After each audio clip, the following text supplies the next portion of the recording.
Hello anybody, and thanks for tuning in to Monday Morning Handicapping. This is a race review edition, which is a follow-up from my race forecast video where I projected the race of the 2025 Whitney Stakes, how I thought it would be run, and ultimately my top selection. This is race review where I'm going to go back, examine the race, see how it was run, and break it down for everybody, and some lessons that I can learn from watching the race compared with what I projected.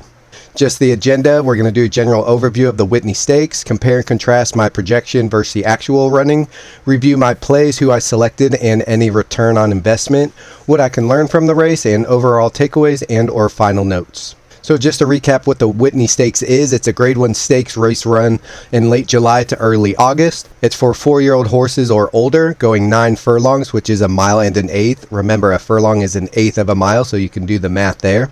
It's at Saratoga Racetrack on the main dirt track there. It's a $1 million purse. It's a win and you're in to the $7 million Breeders' Cup Classic race in the fall.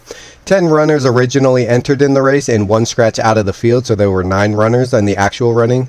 In the race profile, I projected 2 front runners to go to the lead, 5 stalkers or mid-pack runners, and 3 closers coming from the back of the pack. My eventual betting selection was number 10 Post Time at 12-1 odds on the morning line. He went off at 15-1 odds. Not my most likely winner, but worth betting at the price. So starting with the break, so in these slides I will be showing on one half how I predicted the race to be run as featured in my race forecast video before the race was run, and then on the other half show where the horses actually were positioned throughout the race so that I can go back when all is said and done and see what I overlooked and what I can learn from it. First off, as expected, number 1 Mindframe was indeed scratched from this race, so I will not be including him in the preceding slides. I also mentioned that I had heard on a podcast that number 6 Disarm was likely to scratch, however he did not. So from the break, the number 8 Contrary Thinking, who was supposed to ensure a fast pace for stablemate number 5 Sierra Leone, did not break well and was 6th early. I had mentioned that I was interested in this runner at huge odds if he could have a comfortable trip stalking just off of the number 4 Mama's Gold, who was expected to go to the lead, if they could go at somewhat comfortable fractions, but that was thrown out the window once the gates opened. If you want to hear any merits for why I thought number 8 could run a good race, go check out that race forecast video on the Whitney Stakes. For the most part, however, the rest of the field is relatively close to where I imagined they would be. My diagram may not do a great job emphasizing how far back each horse truly is, but number 3 Highland Falls was more forwardly placed out of the gate than I had anticipated. My ultimate selection, number 10 Post Time, is the amount of lengths off the leaders as I thought he would be, but he has horses directly to his inside, and in my forecast video, I stress the importance of this horse overcoming that wide draw and finding a way to save ground around the turns and get down to the rail. This looks like he'll either have to expend energy to move forward or to take further back in order to find a clear path down to the rail before the first turn. Starting with my top selection, number 10 Post Time, I'm a bit concerned going into this first turn as he takes it 4 to 5 paths wide. He's already losing precious ground in a race against the top older horses in the country, so in my head I feel his chances to win just dropped by about 15%. The horse I thought was the wild card and could play a factor in the pace was the number 2 Skippy Longstocking, but he has been taken back a bit more than I expected. The number 4 goes out to the lead as expected, with number 7 and number 9 trailing just behind him, but this is where the Rabbit, the number 8, has to really sprint all out to get up to the leader. This was the other horse that I thought up a dream scenario where he could run big, but after the bad break and having to rush up very fast and wide around the first turn, I have lost all hope for the dream scenario. I'm also sort of surprised at this point that number 5 Sierra Leone isn't in last and is in fact a little closer up than I would have pictured in my mind, albeit he is still second to last. As they head into the backstretch, the 2 dueling leaders have pulled 5 to 6 lengths ahead of the third place horse. The fast pace is certainly heating up and should set up nicely for some of the deeper closers, but has yet to devastate the stalkers as they have not been sucked up close to that fast pace. The biggest discrepancy that I see from my projection to the actual running is with this number 2 horse, who is much further back than I had anticipated he might be. This is a versatile horse that has taken back before, but his best runs were up close to the lead, and he is still 3 to 3.5 lengths off of the third place horse, who is leading the pack aside from those dueling duo that will inevitably slow down and come back to the rest of the field. My pick number 10 is about as far back as I expected him to be, but I know that going wide around the first turn cost him at least 2 lengths worth of extra running.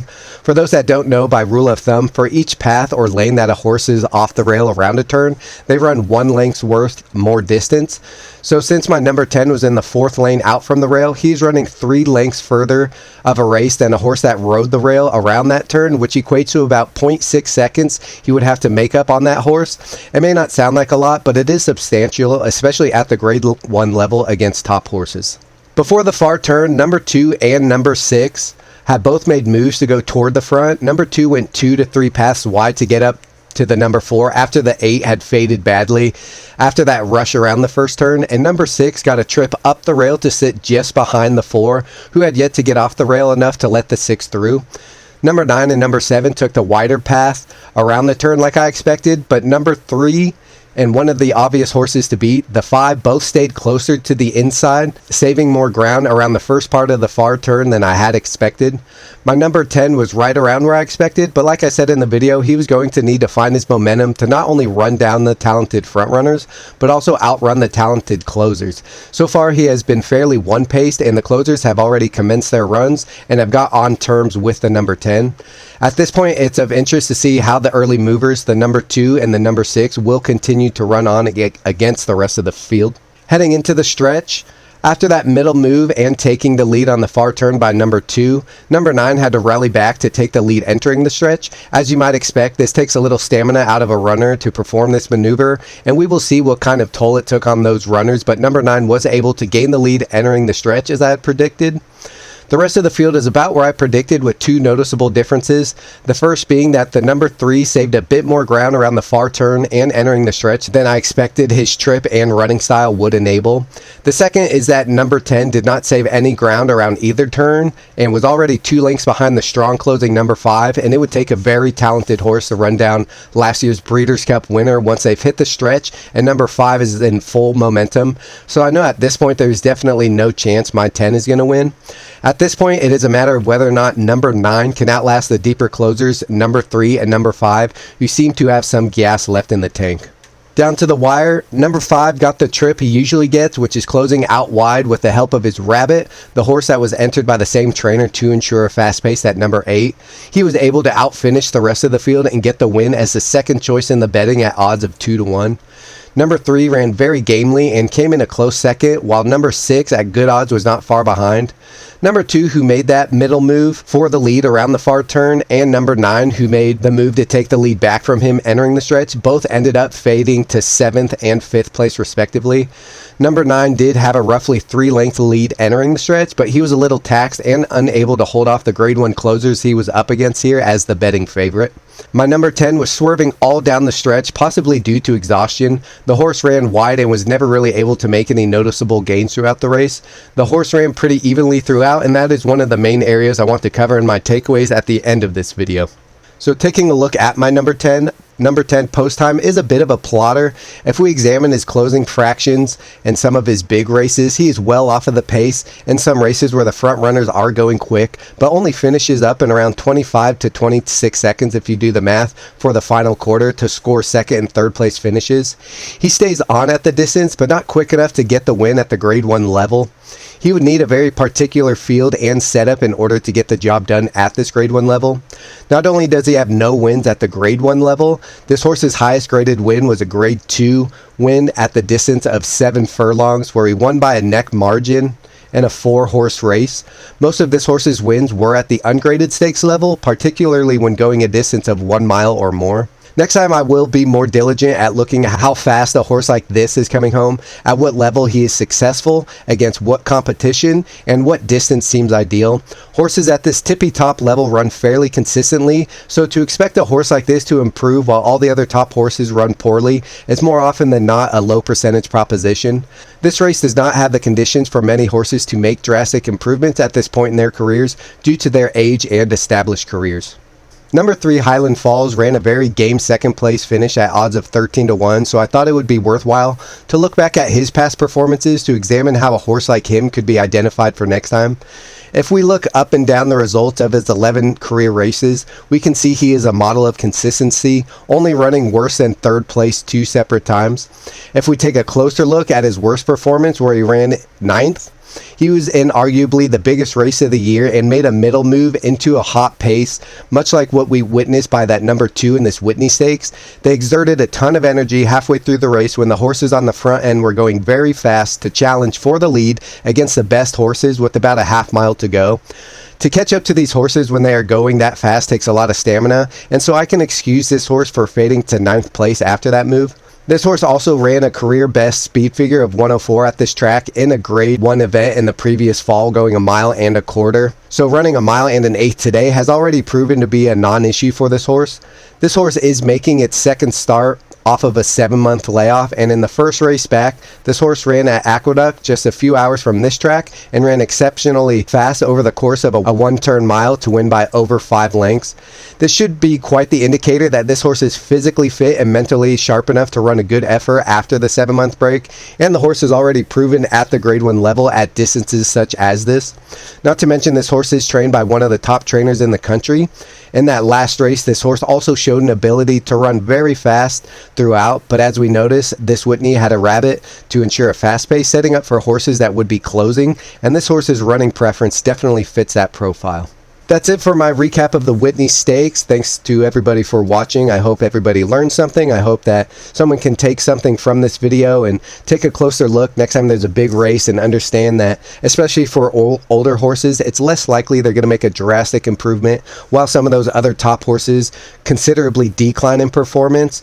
For both of those things to happen is a rarity, and it could happen, but you really want to rely on horses that are consistent and are going well at this time. And I think we covered why number 3 looked like he would run well again today. I didn't cover number 5 Sierra Leone because I think most people that watch horse racing know who this horse is, know he's talented, know the type of run he's going to get, know the type of setup in a race that Sierra Leone needs to win a race where they go really quick. And the addition of his speedster stablemate just really highlighted and emphasized the fact that he wasn't going to get a pace this race. We knew he was going to run. It's just a matter of he was going to be able to outrun everyone else and get a clean trip, and he certainly did. So I didn't feel the need to cover him, but to cover number 3 Highland Falls at 13-1, I think I just completely overlooked it. It was one I was considering, but of course that's hindsight. He definitely had the running style and was seemingly fit entering this race, so bobbed when I should have weaved. But Highland Falls, I think, was worth going back, taking a look, and just recognizing some of the things that might indicate that this horse could run well again today.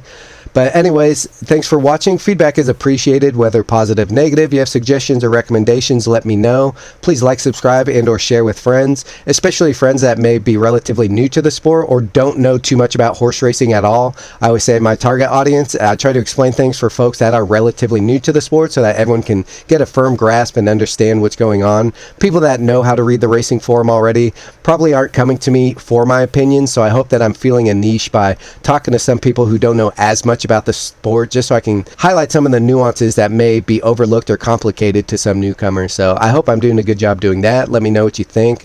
If you do know anyone who's interested in horse racing, I have a couple of playlists that I think are good starting off points.